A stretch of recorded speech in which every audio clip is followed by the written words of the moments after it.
আসসালামু আলাইকুম। বাংলাদেশ অনূর্ধ্ব-১৯ দলের বিশ্বকাপজয়ী ক্যাপ্টেন আকবর আলী সাম্প্রতিক সময়ে লেভেল 2 কোচিং কোর্স কমপ্লিট করেছেন ইংল্যান্ড থেকে। এই ব্যাপারটা যখন তিনি আসলে এই কোর্সটা শুরু করেছিলেন, ওই সময় আমাকে জানিয়েছিলেন, তখন আমি ক্রিকেট বোর্ড সভাপতির উপদেষ্টার দায়িত্ব পালন করছিলাম। একটা কথা আকবর আমাকে বলেছিলেন যে, আপাতত এই বিষয়টা কাউকে না জানাতে, একটু কনফিডেনশিয়ালিটি মেইনটেইন করতে। এটা কেন আকবর বলেছিলেন সে ব্যাপারটা একটু আপনাদেরকে ক্লিয়ার করি। এর কারণটা হচ্ছে ট্র্যাডিশনালি, কালচারালি আমাদের আসলে জ্ঞানের সীমাবদ্ধতা আছে, আমাদের জানার অনেক সংকীর্ণতার জায়গা আছে। কারণটা হচ্ছে একজন রানিং ক্রিকেটার যদি কোচিং কোর্স কমপ্লিট করতে যান, তখন আশেপাশে কানাঘুষা শুরু হয়ে যায়, ও তার মানে ও তো মনে হয় ক্রিকেট খেলা বাদ দিয়ে দিচ্ছে, ও মনে হয় এখন কোচিংয়েই আসতেছে।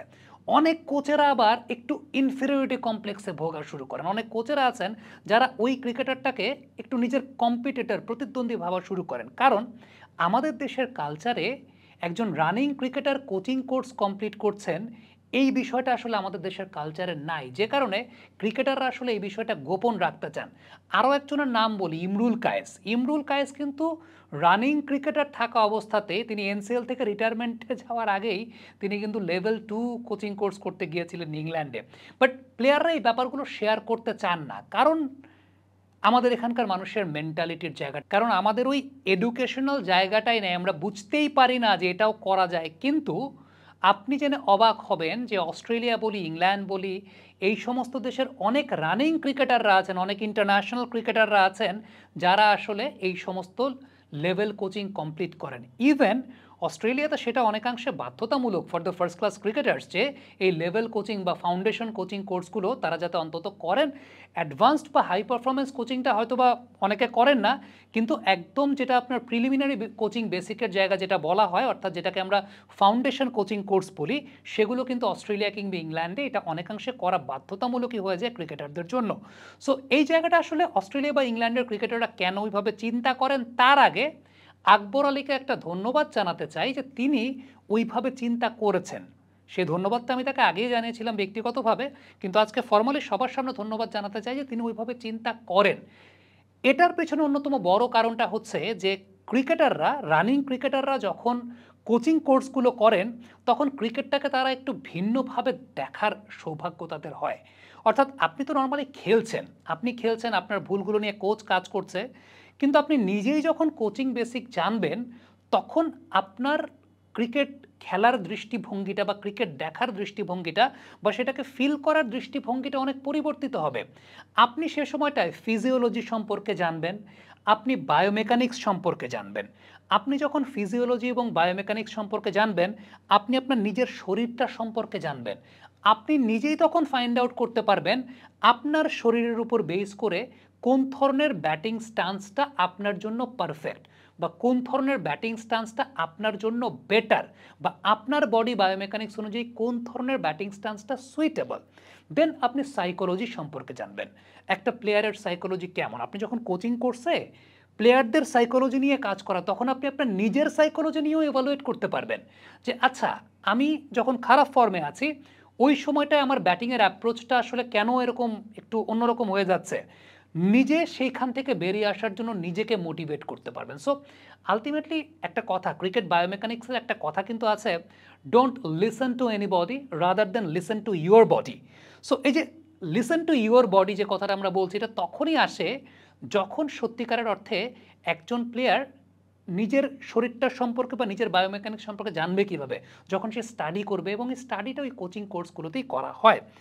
আপনি ইনজুরি প্রিভেনশন একটা কথা আছে যে আলটিমেটলি বোলারদের ক্ষেত্রে যদি বলি যে কতটুকু বডি বাঁকালে তার ল্যাটেরাল ফ্লেকশন হওয়ার সম্ভাবনা থাকে থাকে না, এই জায়গাগুলো সম্পর্কে সচেতনতার জায়গাটাও একটা খুব গুরুত্বপূর্ণ ইস্যু হয়ে দাঁড়ায়। সো অনেক সময় আমাদের প্লেয়াররা যেটা দেখা যায় যে ওই বিষয়গুলো সম্পর্কে, লাইফস্টাইল সম্পর্কে, ইনজুরি প্রিভেনশনের জন্য কী কী করতে হয় সেগুলো সম্পর্কে অত বেশি ধারণা থাকে না।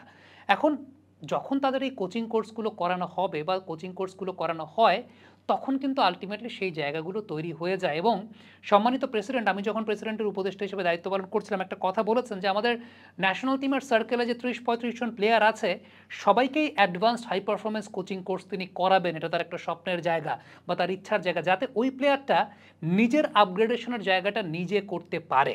এবং এই যে স্পোর্টস ডেটা অ্যানালিটিক্স, যেটা একটা খুব গুরুত্বপূর্ণ বিষয়। ওয়ালটন এখন দেশের সীমানা পেরিয়ে পৌঁছে গিয়েছে 50টিরও বেশি দেশে। ওয়ালটন, ঘরে ঘরে বিশ্বজুড়ে। অ্যাডভান্সড লেভেলের কোচিং কোর্সগুলোতে কিন্তু সেগুলো নিয়েও আসলে অনেক আলোচনা করা হয় বা সেগুলো নিয়েও দীক্ষা দেওয়া হয় কোচেসদেরকে। সো একজন ক্রিকেটার, রানিং ক্রিকেটার থাকা অবস্থাতে যখন এই বিষয়গুলো সম্পর্কে জানবে, তিনি আরও বেটার হ্যান্ডেল করতে পারবেন নিজেকে। সেই সঙ্গে লিডারশিপ কোয়ালিটিটাও বিল্ড আপ হবে, কারণ কোচিংয়ে ম্যান ম্যানেজমেন্ট নিয়েও কথা বলা হয়। কোচিংয়ের জায়গাটাতে ম্যান ম্যানেজমেন্ট একটা অনেক বড় পার্ট। সো আলটিমেটলি একজন ক্রিকেটার যদি তিনি ক্যাপ্টেন হন দলের, তার যদি কোচিং কোর্সের এই ম্যান ম্যানেজমেন্টের এই জায়গাগুলো নিয়ে ট্রেনিং নেওয়া থাকে, তিনি কিন্তু ultimately team bonding, team build আপের জায়গাটা, টিম স্ট্র্যাটেজি বিল্ড আপের জায়গাটাও বেশ ভালো মতো করতে পারবেন। ইভেন স্ট্র্যাটেজি প্ল্যান করার জায়গাটার জন্য যে স্পোর্টস অ্যানালিটিক্স একটা গুরুত্বপূর্ণ পার্ট, যেটা কোচিং কোর্সে করানো হয়, সেগুলো সম্পর্কেও তার আস্তে আস্তে কিন্তু জ্ঞানগুলো বৃদ্ধি হবে। সো আলটিমেটলি আমার কাছে ব্যক্তিগতভাবে যেটা মনে হয় যে একজন রানিং ক্রিকেটারের যদি কোচিং কোর্স করা থাকে, সামগ্রিক সকল বিষয় সম্পর্কে তিনি জানবেন, তিনি ওই অনুযায়ী ডিসিশন মেকিং ক্যাপাবিলিটির জায়গাটা বৃদ্ধি পাবে। সো আকবর যে সিদ্ধান্তটা নিয়েছেন, ডেফিনেটলি খুব ভালো সিদ্ধান্ত নিয়েছেন এবং তিনি বেশ ভালো কাজই করেছেন যে ন্যাশনাল টিমে, আমি তো ইমরুল কায়েসের কথা বলছিলাম, তিনি তো ন্যাশনাল টিমে একটা পর্যায়ে খেলা ছেড়ে দেওয়ার পর, মানে ন্যাশনাল টিম থেকে বাদ পড়ার পর বা তারপরে তিনি করেছেন, তখনও তিনি রানিং ক্রিকেট খেলছিলেন বা খেলছেন। এর মধ্যে এখনও তো তিনি আসলে রানিং ক্রিকেট খেলছেন, লিস্টে ক্রিকেটটা খেলছেন, বাট আরও বেশি ম্যাচিউরড করে প্লেয়ারদেরকে, যেটা আমার কাছে ব্যক্তিগতভাবে মনে হয়। সো আকবর এখনও ন্যাশনাল টিম পর্যায়ে যান নাই, তার আগে যখন এটা কমপ্লিট করেছেন, ডেফিনেটলি এটা তাকে অনেক বেশি মাত্রায় হেল্প করবে তার নিজের ক্রিকেটের আপগ্রেডেশনের জন্য।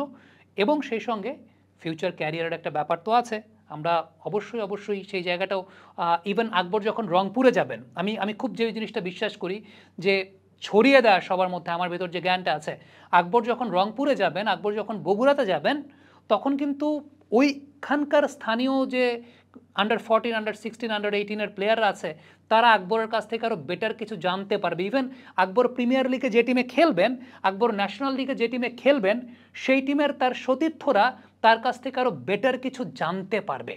So it's all about spreading the knowledge, যেটা আমি ব্যক্তিগতভাবে বিশ্বাস করি। কিন্তু ওই যে আমাদের এই নলেজটাই অনেক বেশি মাত্রায় কম থাকে দেখে আমরা এগুলোকে একটু নেতিবাচকভাবে চিন্তা করার চেষ্টা করি, বাট আমার কাছে মনে হয় এগুলোকে নেতিবাচকভাবে চিন্তা করার কিছু নেই। These are very positive things. এবং মেগান শুট নামে একজন প্লেয়ার, খুব সাম্প্রতিক সময় অস্ট্রেলিয়ার একজন প্লেয়ার, তিনিও কিন্তু সংবাদপত্রের শিরোনামে এসেছেন, যিনি অস্ট্রেলিয়ান উইমেন্স ক্রিকেটার। তিনিও খুব সাম্প্রতিক সময় লেভেল 3 কমপ্লিট করেছেন, একদম অ্যাডভান্সড ক্রিকেটিং কোর্স যেটাকে বলা হয়, কোচেস কোর্স, সেটা কমপ্লিট করেছেন। সেটাও কিন্তু অস্ট্রেলিয়ান গণমাধ্যমগুলোতে অনেক অ্যাপ্রিসিয়েশন দেওয়া হয়েছে তাকে। So that's it. কমেন্ট বক্সে আপনাদের মন্তব্য, মতামত জানতে চাই।